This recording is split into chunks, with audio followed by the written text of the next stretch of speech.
Hey guys, this is Jessie. This is a quick video to help you with your assignments for Chapter 7, your homework and your exams. I think these couple of examples that I run through here will be helpful to you. Please do make sure you're watching like Professor Dave or the Khan Academy's videos on stoichiometry.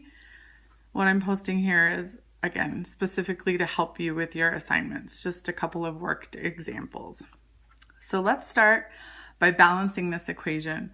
This is the burning of ethane in oxygen, which gives off heat, and the products of this reaction are carbon dioxide and water.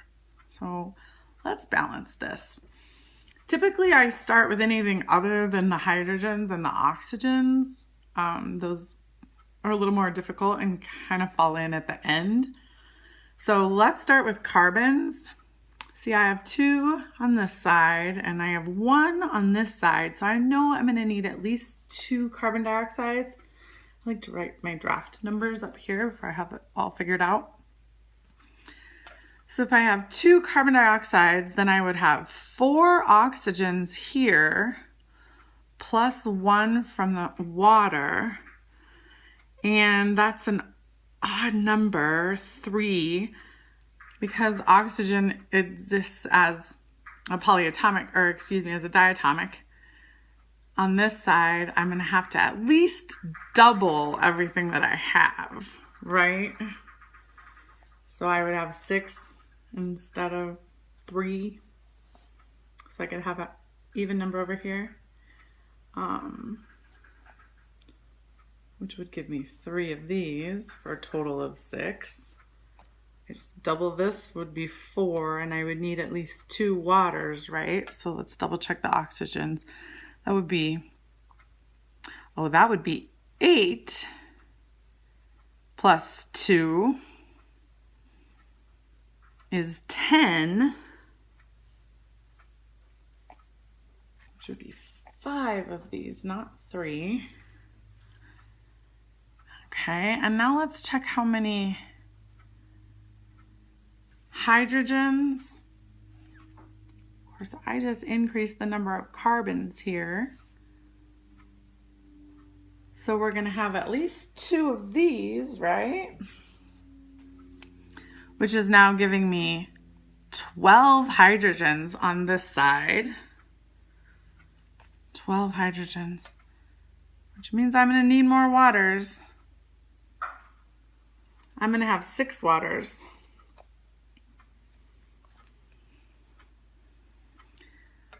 Which now gives me a total of 8 oxygens plus 6 oxygens is 14 oxygens, which is going to give me 7 on this side, right?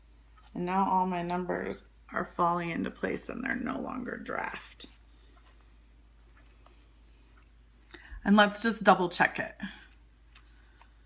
On this side, I have 4 carbons. On this side, I have 4 carbons. On this side, I have 12 hydrogens. On this side, I have 12 hydrogens. On this side, I have 14 oxygens. And on this side, I have 8 plus 6 is 14 oxygens. Okay, and you'll see questions where they ask you, how many atoms of oxygen do you have? How many atoms of O2? Well, you have 7. How many atoms of CO2 do you have? You have 4. Okay. Now let's do an actual equation. Let's say that we have 11.7 grams of ethane in this reaction. And there's enough O2 to get it to a complete reaction. How many grams of CO2 do we end up with? Well, we're going to use our dimensional analysis, and we'll start with 11.7 grams of ethane.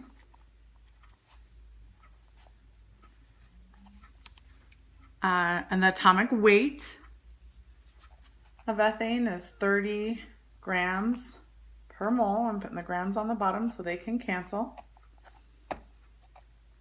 Now I'm going to do the mole to mole.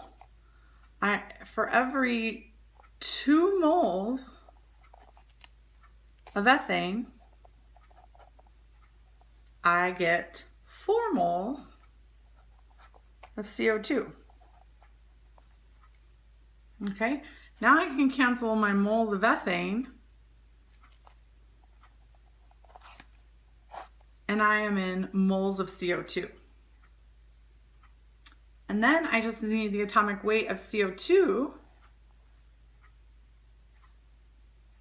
44 grams in every mole. And the answer is 11.7 divided by 30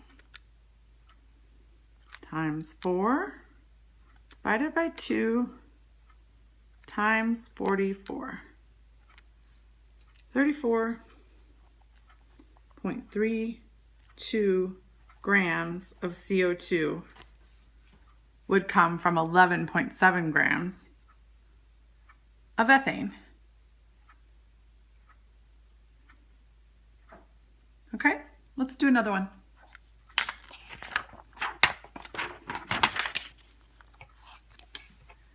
Here we have sodium phosphate reacting with magnesium chloride to make magnesium phosphate and sodium chloride, table salt. Okay, let's balance this one. Again, don't start with your oxygens. Those get a little messy. Let's end with those. So let's start with sodiums. I have 3 sodiums on this side, so I'm going to need at least 3 sodium chlorides over here. And I have 1 phosphate, but over here I have 2 phosphates. So I know I'm actually going to need at least 2 of those, which would give me at least 6 of these. So let's look at the chlorides. If I have 6 chlorides, I would need at least 3 of these. And I would have 3 magnesiums, and that would give me 3 magnesiums. So I do think that's it. 6, 3, and 2. Let's just double check it.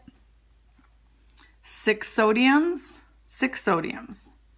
2 phosphates, 2 phosphates. 3 magnesiums, 3 magnesiums, 6 chlorides, 6 chlorides. There's my balanced equation. Okay.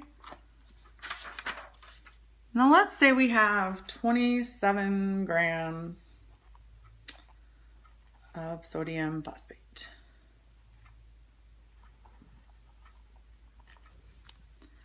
And enough mag chloride to get us through to a complete reaction. How many grams of magnesium phosphate do we end up with?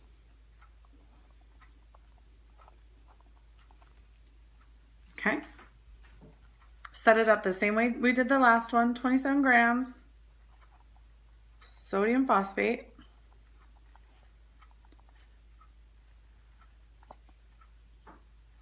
My atomic weight is it's about 164. Let's just go with that. Grams per mole. For every 1 mole, for every 2 moles of sodium phosphate, I'm going to get 1 mole of magnesium phosphate.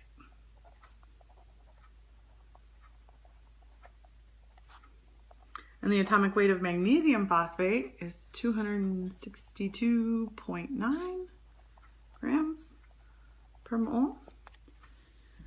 Okay, so my grams here cancel. My moles of sodium phosphate cancel. My moles of magnesium phosphate cancel. And I'm in grams of magnesium phosphate.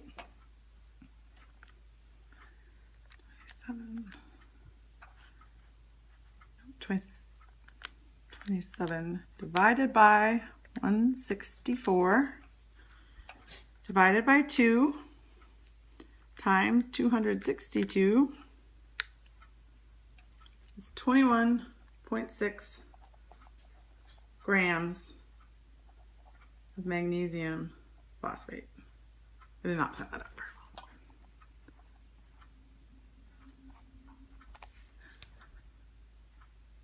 Okay guys, I hope this helps.